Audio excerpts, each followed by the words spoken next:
બાદ હવે જૂનાગઢના કેશોદમાં પણ બોગસ લેટર કાંડનો મામલો જોવા મળ્યો છે। કેશોદમાં થોડા દિવસ પહેલા શહેર ભાજપનો લેટર પેડ વાયરલ થયો હતો। પીજીવીસીએલના કર્મચારીની કામગીરી પર સવાલ ઉઠાવતો લેટર વાયરલ થયો હતો। ઉર્જા મંત્રીને સંબોધીને લખાયેલા આ લેટર પેડ પર મહામંત્રી જતીન સોઢા અને હોદ્દેદારોની બોગસ સહી હોવાનો આક્ષેપ થયો છે।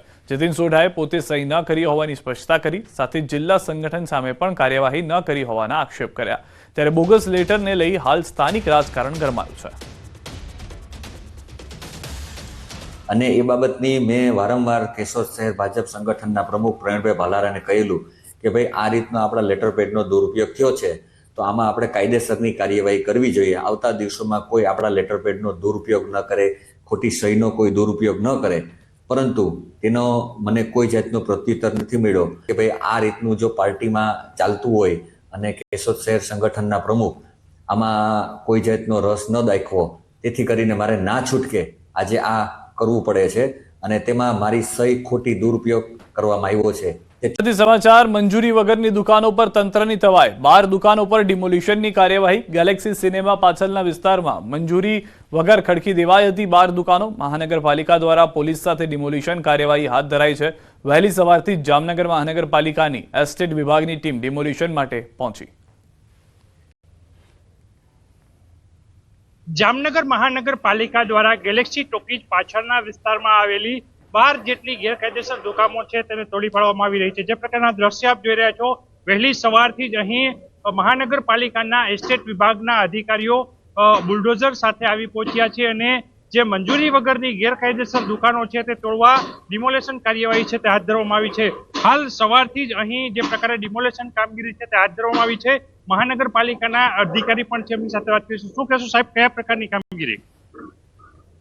અત્યારે જે આપ જોઈ રહ્યા છો 12 જેટલી દુકાનો અત્યારે બનેલી હતી જેની મહાનગરપાલિકાની કોઈ પણ જાતની મંજૂરી લેવામાં આવેલી ન હતી અને ટોટલી ગેરકાયદેસર હોવાના કારણે નિયમ અનુસારની તમામ પ્રક્રિયા પૂર્ણ કરી અને આજ રોજ આ બાંધકામ દૂર કરવાની કામગીરી મહાનગરપાલિકા દ્વારા હાથ ધરવામાં આવેલી છે। કેટલું બાંધકામ હતું અને કેટલા ચોરસ ફૂટમાં બાંધકામ કરવામાં આવ્યું હતું? આશરે 12 જેટલી દુકાનો અને 5,500 ફૂટ જેટલું બાંધકામ કરવામાં આવેલું હતું, જેને અત્યારે દૂર કરવાની કામગીરી હાથ ધરવામાં આવેલી છે। વાત કરવામાં આવી 5,500 ફૂટ છે તે 5,500 ફૂટમાં અહીં બાંધકામ કરવામાં આવ્યું। 12 જેટલી દુકાનો છે કોઈ પણ જાતની મંજૂરી વગર બનાવવામાં આવી હતી, તેને તોડી પાડવા માટે પોલીસ સાથે મહાનગરપાલિકાએ ડિમોલેશન કામગીરી છે તે હાથ ધરી છે। કિંજલ કારસરિયા, ન્યૂઝ 18 ગુજરાતી, જામનગર। તો 3 દ્રશ્યો હવે આપણે બતાવી રહ્યા છે જે કાર્યવાહી કરવામાં આવી રહી છે। એક તરફ રસ્તાના દબાણને હટાવવામાં આવ્યા છે, બીજી તરફ 27 જેટલા દબાણો દૂર કરાયા છે અને 12 દુકાનોની પર કાર્યવાહી કરવામાં આવી છે। ગીર સોમનાથ, ભરૂચ અને જામનગરની અંદર 3 વિસ્તારની અંદર જેટલા પણ ગેરકાયદેસર બાંધકામ હતા, જે પણ ચિટરૂપ બાંધકામ હતા તે તમામને ઉખાડી ફેંકવામાં આવ્યા છે। જે કોર્પોરેશનની ટીમ છે, સ્થાનિક તંત્ર જે કામ કરી રહ્યું હતું તેની સાથે પોલીસનો કાફલો પણ ખડે પગે ત્યાં સજ્જ જોવા મળી રહ્યો છે। પીપળવા ગામે તંત્રનું બુલડોઝર ફરી વળ્યું। પીપળવા ગામના વાડી વિસ્તારના રસ્તાઓને પહોળા કરવાની કામગીરી હાથ ધરવામાં આવી। 1.5 કિલોમીટરના રસ્તા પરના દબાણો દૂર કરાયા। પીપળવા ગામેથી ગાગેથા ગામને જોડતા વાડી વિસ્તારના રસ્તા પર દબાણ હટાવો કામગીરી હાથ ધરવામાં આવી। ભરૂચ તાલુકામાં નેશનલ હાઈવેની કામગીરીમાં અડચણરૂપ દબાણો દૂર કરાયા। દયાદરા ગામમાં નેશનલ હાઈવે ઓથોરિટી અને વહીવટીતંત્રે પોલીસને સાથે રાખીને ડિમોલિશનની કામગીરી કરી। દયાદરા ગામમાંથી 27 જેટલા દબાણો દૂર કરવામાં આવ્યા। તંત્રએ આ પહેલા દબાણકર્તાઓને પોતાની રીતે દબાણ હટાવી લેવા 3 નોટિસ આપી હતી, તેમ છતાં દબાણ નહોતા હટાવાયા, જેને લઈ તંત્ર એક્શનમાં આવ્યું અને જેસીબીથી દબાણ હટાવવાની કામગીરી કરાઈ। 27 જેટલા ઈસમોની અમે નોટિસ બજાવણી કરેલી અગાઉ 3 વખત અને આજરોજ એ 27 એને આગલા દિવસે જાણ કરેલી છે। આજે સંયુક્ત ટીમ છે, જેબી, ફોરેસ્ટ અને મામલતદાર અને જિલ્લાના તમામ એસપી, ડીવાયએસપી ના માણસો બી આજે હાજર છે। સરકારી જનરલ હોસ્પિટલનું તંત્ર પણ સજ્જ જોવા મળ્યું। નવા વાયરસને લઈ હોસ્પિટલ ખાતે વોર્ડ ઉભો કરાયો। 10 બેડ, વેન્ટિલેટર, દવા સાથે વોર્ડ તૈયાર રખાયો। HMPV ગ્રસ્ત દર્દીઓ આવશે તો તેને વોર્ડમાં રખાશે। ડોક્ટર, RMO દ્વારા સાવચેત રહેવા અપીલ કરાઈ છે। હાથ સાફ રાખવા અને પૌષ્ટિક આહાર લેવા જણાવાયું। જનરલ હોસ્પિટલમાં તમામ તૈયારીઓ પૂર્ણ કરી દેવાઈ। HMP વાયરસની દસ્તકને લઈ રાજકોટ સિવિલ હોસ્પિટલનું તંત્ર એલર્ટ થઈ ગયું છે। 40 ટનથી વધુ ઓક્સિજન કેપેસિટી ધરાવતા 3 ઓક્સિજન પ્લાન્ટ કાર્યરત કરી દેવામાં આવ્યા છે. રાજકોટ સિવિલ હોસ્પિટલમાં 10 બેડનો ખાસ આઇસોલેશન વોર્ડ પણ તૈયાર કરવામાં આવ્યો છે. આ વોર્ડ ઓક્સિજન અને વેન્ટિલેટરની સુવિધા સાથે સજ્જ છે.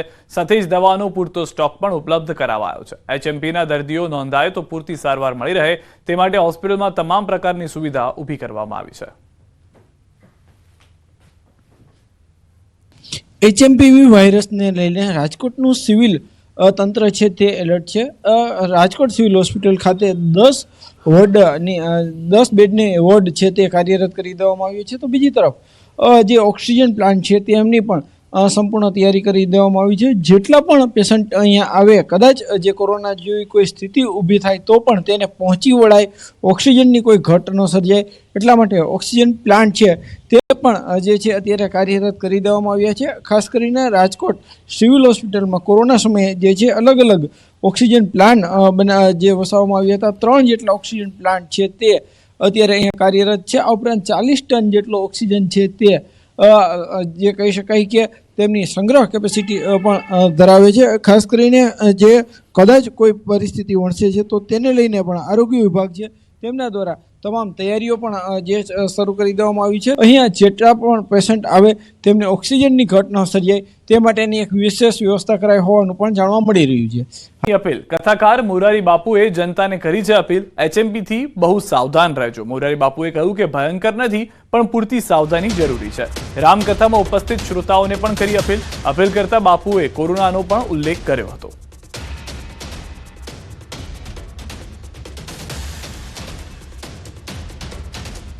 આ કોરોનાએ કેટલાને મારી નાખ્યા? નાના નાના જંતુ હતા ને, અને હવે નવું જંતુ આવ્યું છે. આજના અખબારમાં છે. મારી જનતાને પ્રાર્થના છે, સરકાર તો આગળ, હું પણ આપને વિનંતી કરું છું કે એનાથી બહુ સાવધાન રહેજો. હજી તો 2-3 કેસ જ મળ્યા છે અને એટલું બધું ભયંકર છે પણ નહીં, ડરવાની જરૂર નથી. પરંતુ બહુ બધાને યારે હાથ ન મેળવવા, ખાલી આમ કરવું. તારે મારે આકાશ પાતળ જેટલું છેટું છે. બોગસ તબીબોનો રાફડો ફાટ્યો. વધુ 4 બોગસ તબીબોની ધરપકડ થઈ.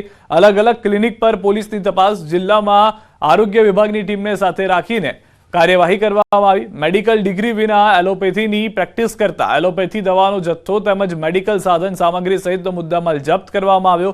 તમામ સામે કાયદેસરની કાર્યવાહી હાથ ધરાઈ છે. સુરત ભેસ્તાન પોલીસની પકડમાં ઉભેલા આ 4 વ્યક્તિઓ છે મુન્નાભાઈ MBBS. કારણ કે સુરત પોલીસે શ્રમિક વિસ્તારોમાં વગર ડિગ્રી અથવા તો બોગસ તબીબ બનીને લોકોના સ્વાસ્થ્ય સાથે છેડા કરતા હોય તેવા વ્યક્તિઓ વિરુદ્ધ એક અભિયાન શરૂ કર્યું છે. જેના ભાગરૂપે ભેસ્તાન પોલીસે ગઈકાલે તેમના વિસ્તારમાં 22 જેટલા ક્લિનિકો પર તપાસ કરી હતી. જેમાંથી 4 જેટલા મુન્નાભાઈ MBBS એટલે કે બોગસ તબીબો ઝડપાયા છે. વગર ડિગ્રીએ પ્રેક્ટિસ કરતા હતા. તમામ લોકોને જ્યારે જાણવાનો પ્રયાસ કર્યો ત્યારે 15 વર્ષથી લઈ 40 વર્ષ સુધીની આ લોકોની પ્રેક્ટિસ છે. તેઓનું કહેવું છે કે તેઓ ઉત્તર પ્રદેશ ખાતે અભ્યાસ કરી ડિગ્રી મેળવી છે. તો સુરત પોલીસે બોગસ ડિગ્રીમાં ઝડપ્યા છે. ખાસ કરીને સુરત પોલીસ દ્વારા લાંબા સમયથી આવા બોગસ તબીબોને પકડવાની કામગીરી કરવામાં આવી રહી છે. તમામ લોકો પાસેથી દવાનો જથ્થો પણ ઝડપી પાડવામાં આવ્યો છે. જોકે પકડાયેલા તમામ લોકો પાસે ડિગ્રી ન હોવાનું પોલીસ તપાસમાં સામે આવ્યું છે. કારણ કે પોલીસે 22 જેટલા ક્લિનિક પર તપાસ કરી હતી અને 22માંથી માત્ર 4 લોકો વિરુદ્ધ કાયદેસરની કાર્યવાહી કરી છે. એટલે કે બોગસ ડિગ્રી અથવા તો વગર ડિગ્રીએ ક્લિનિક ખોલીને શ્રમિક વિસ્તારમાં શ્રમિકોના જીવ સાથે છેડા કરતા આ બોગસ તબીબો સામે કાર્યવાહી કરી છે. તો હાલના આ 2 દ્રશ્યો આપને બતાવી રહ્યા છે કે જ્યાં આગળ મુન્નાભાઈ MBBS સક્રિય થઈ ચૂક્યા છે. ગોડાદરાના સુરતના દ્રશ્યો છે. બીજા ભેસ્તાનના દ્રશ્યો છે જ્યાં આગળથી નકલી તબીબો પકડાયા છે. કુલ 11 તબીબો પકડાયા હોવાની જાણકારી છેલ્લા 24 કલાકની અંદર મળી રહી છે કે જે તબીબ નથી, જેઓ ડુપ્લિકેટ તબીબ તરીકે કામ કરતા હતા. પોલીસનો સપાટો. ડિગ્રી વગર ડોક્ટર બનીને લોકોની જિંદગી સાથે ચેડા કરતા 7 બોગસ તબીબોને ઝડપી પાડ્યા છે. ગોડાદરા પોલીસ વિસ્તારની અંદર ચેકિંગ કરવામાં આવ્યું હતું. 34 તબીબોને તપાસવામાં આવ્યા હતા, જેમાંથી 7 બોગસ તબીબો મળી આવ્યા હતા. ઊંટ વૈદ પાસેથી દવા અને ઇન્જેક્શન મળી 1 લાખ રૂપિયાનો મુદ્દામાલ પોલીસે જપ્ત કર્યો છે. સુરતના અલગ અલગ 2 પોલીસ સ્ટેશનને મળી પોલીસે 11 જેટલા બોગસ તબીબોને ઝડપ્યા છે. મંત્રી જાન્યુઆરી મહિનામાં ગુજરાતના મહેમાન બનશે. આગામી દિવસમાં PM દક્ષિણ ગુજરાતના પ્રવાસે આવશે. નવસારી ખાતે આવેલા મોદી મિત્રા પાર્કની મુલાકાત લઈ સુરતના એક કાર્યક્રમમાં હાજર રહે તેવી શક્યતા છે. આગામી દિવસોમાં તારીખ જાહેર કરવામાં આવશે. પીએમ ગુજરાત અને સુરત આવવાને લઈને કાર્યકર્તાઓમાં પણ ઉત્સાહ સાથે તૈયારીઓ શરૂ થઈ ચૂકી છે. કાંડ કેસમાં પ્રેસ કોન્ફરન્સ થોડી વારમાં થશે. પ્રેસ કોન્ફરન્સ એસપી કચેરીમાં પહોંચ્યા છે પાયલ ગોટી, જેની ઠુમ્મર, વકીલ યાજ્ઞિક પણ હાજર છે. જિલ્લા પોલીસ વડાને કરશે રજૂઆત બાદ સર્કિટ હાઉસ ખાતે પ્રેસ કોન્ફરન્સ કરશે તેવી જાણકારી મળી રહી છે. તો હાલમાં એસપીને મળવા પહોંચ્યા છે કોંગ્રેસના આગેવાન છે પાયલ ગોટી ત્યાં જોવા મળી રહ્યા છે.